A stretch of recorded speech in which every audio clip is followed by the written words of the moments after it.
Sahabat Shalom, malam ini kita akan belajar tentang doa, tentang bagaimana janji Tuhan atau pengharapan kita tentang doa. Jadi ada satu ayat yang sangat menarik, yaitu tentang jika kita mengetuk pintu, maka pintu akan dibukakan. Ini menarik gitu. Nah, makanya ini bisa juga dijadikan suatu tes power ketuhanan gitu. Apakah kalau kita berdoa itu ada yang membukakan? Nah, biasanya ada trik untuk menguji apakah kita itu sedang berada pada garis lurus, jalan lurus. Derek Hasadikim, jalan orang-orang lurus adalah dengan menguji apakah kita itu sedang kontak, kita itu sedang berhadapan dengan Tuhan yang asli. Dengan cara apa? Dengan membuat suatu permintaan yang sulit, yang tidak bisa dimanipulasi manusia. Kita tidak cerita ke siapapun sehingga tidak mungkin ada bantuan manusia. Nah, itu contoh. Tapi kita akan melihat satu video berikut, sebuah nyanyian singkat dari doa ini. Selamat menyimak, semoga kita semua bisa memahami dan diberkati dengan pengharapan tentang doa ini. Amin. Kita akan melihat satu lagu dari Mbak Nela Karisma. Apalagi kita kesayangannya, Tuhan pelihara, Tuhan sediakan saat kau perlu, Tuhan tahu, saat kau minta, Tuhan dengar, saat percaya, Tuhan bekerja, saat menangis, Tuhan tahu. Demikian kita akan belajar. Silakan menyimak. Jangan lupa subscribe, share, komen, dan juga jika Anda ada diskusi atau ada pertanyaan, silakan di komen pertanyaan Anda. Jika Anda membutuhkan belajar langsung, bisa kontak saya juga. Demikian, Tuhan hidup bersama kita. Amin. Ya, di dalam perjanjian baru ada banyak sekali ayat tentang doa. Kali ini kita akan membahas ketika meminta maka mendapat. Tentu ini pergumulan berat. Jadi tidak semua orang punya kebiasaan meminta kepada Tuhan, maksudnya. Secara khusus kalau orang punya pendidikan semasa kecil yang kurang baik, misalnya dari keluarga yang bermasalah, broken home, maka dia akan kesulitan untuk meminta kepada Tuhan. Karena ketika Tuhan dia sebut Bapa, itu jadi kesulitan. Jadi meminta kepada orang tua sulit, maka ketika disuruh meminta kepada Tuhan, itu juga menyulitkan.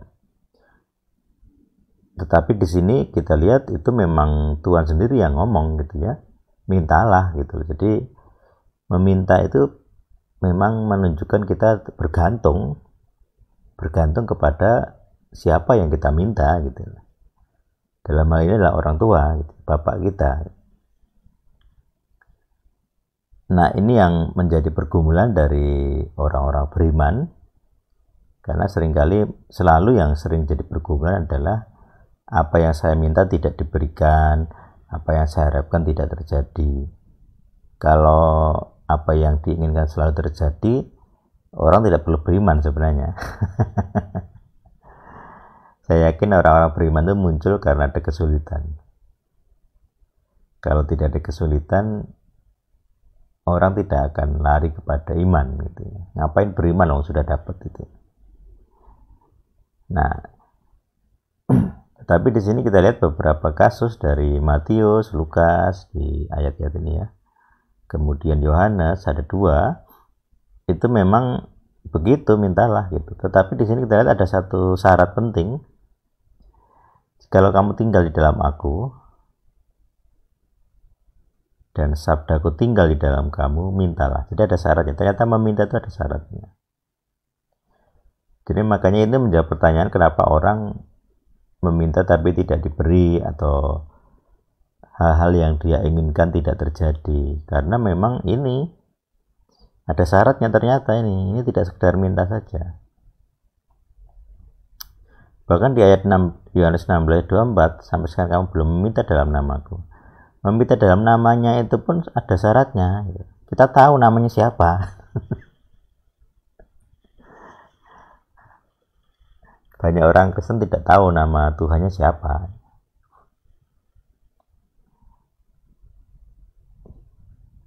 Makanya doa-doamu tidak dijawab. Kenapa? Kamu salah. Nama Tuhanmu tidak tahu. Jadi secara legal ground, dasar hukum surga gitu ya, ada hal-hal yang belum sesuai hukum, belum sesuai persyaratan. Meminta di dalam namanya, kemudian sabdanya tinggal di dalam kamu. Nah, tinggal di dalam kita itu bagaimana caranya? Nah, ini jelas, ini kelahiran kembali. Kamu harus jadi anak. Hanya seorang anak sah, anak kandung yang bisa meminta kepada bapaknya.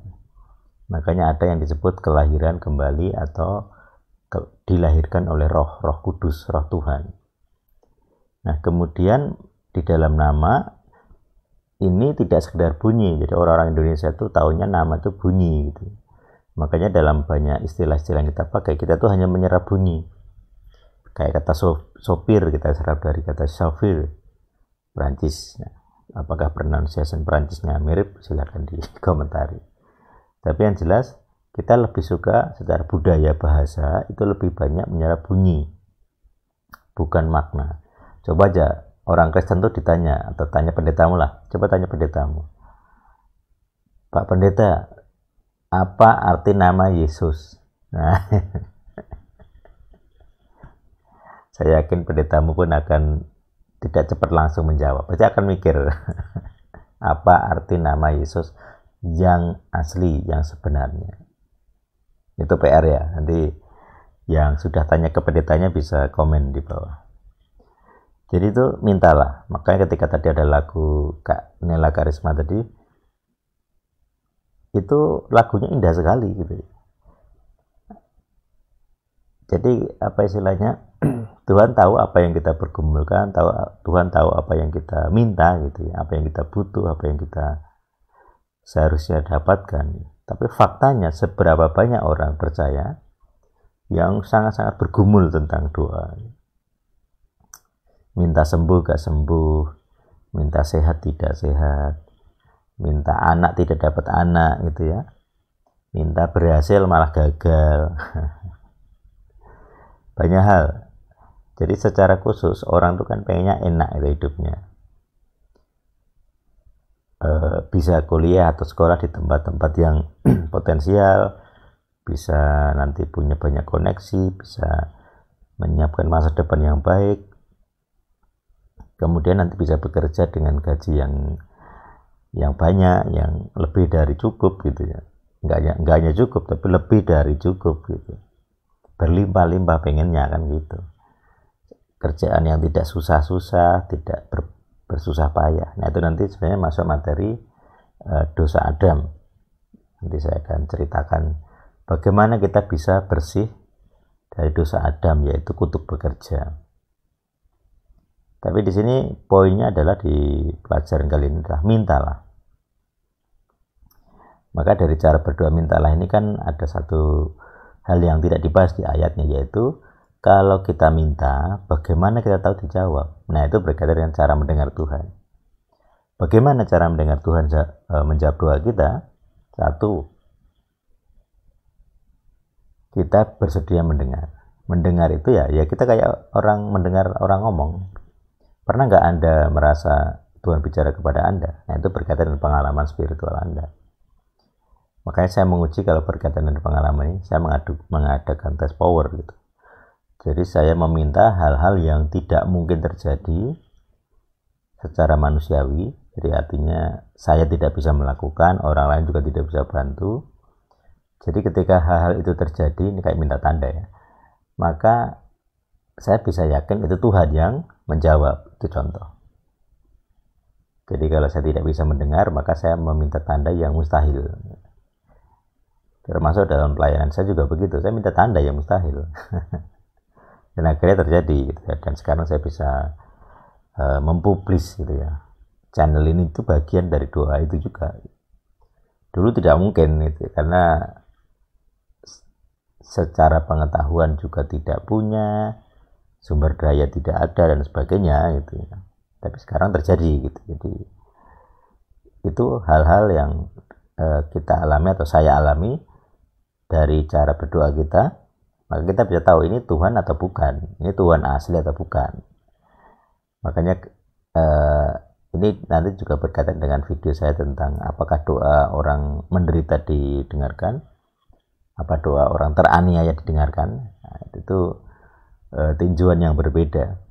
Tapi yang jelas di sini adalah mintalah, itu Tuhan sendiri yang meminta. Tuhan minta supaya kita minta, Tuhan ingin kita meminta.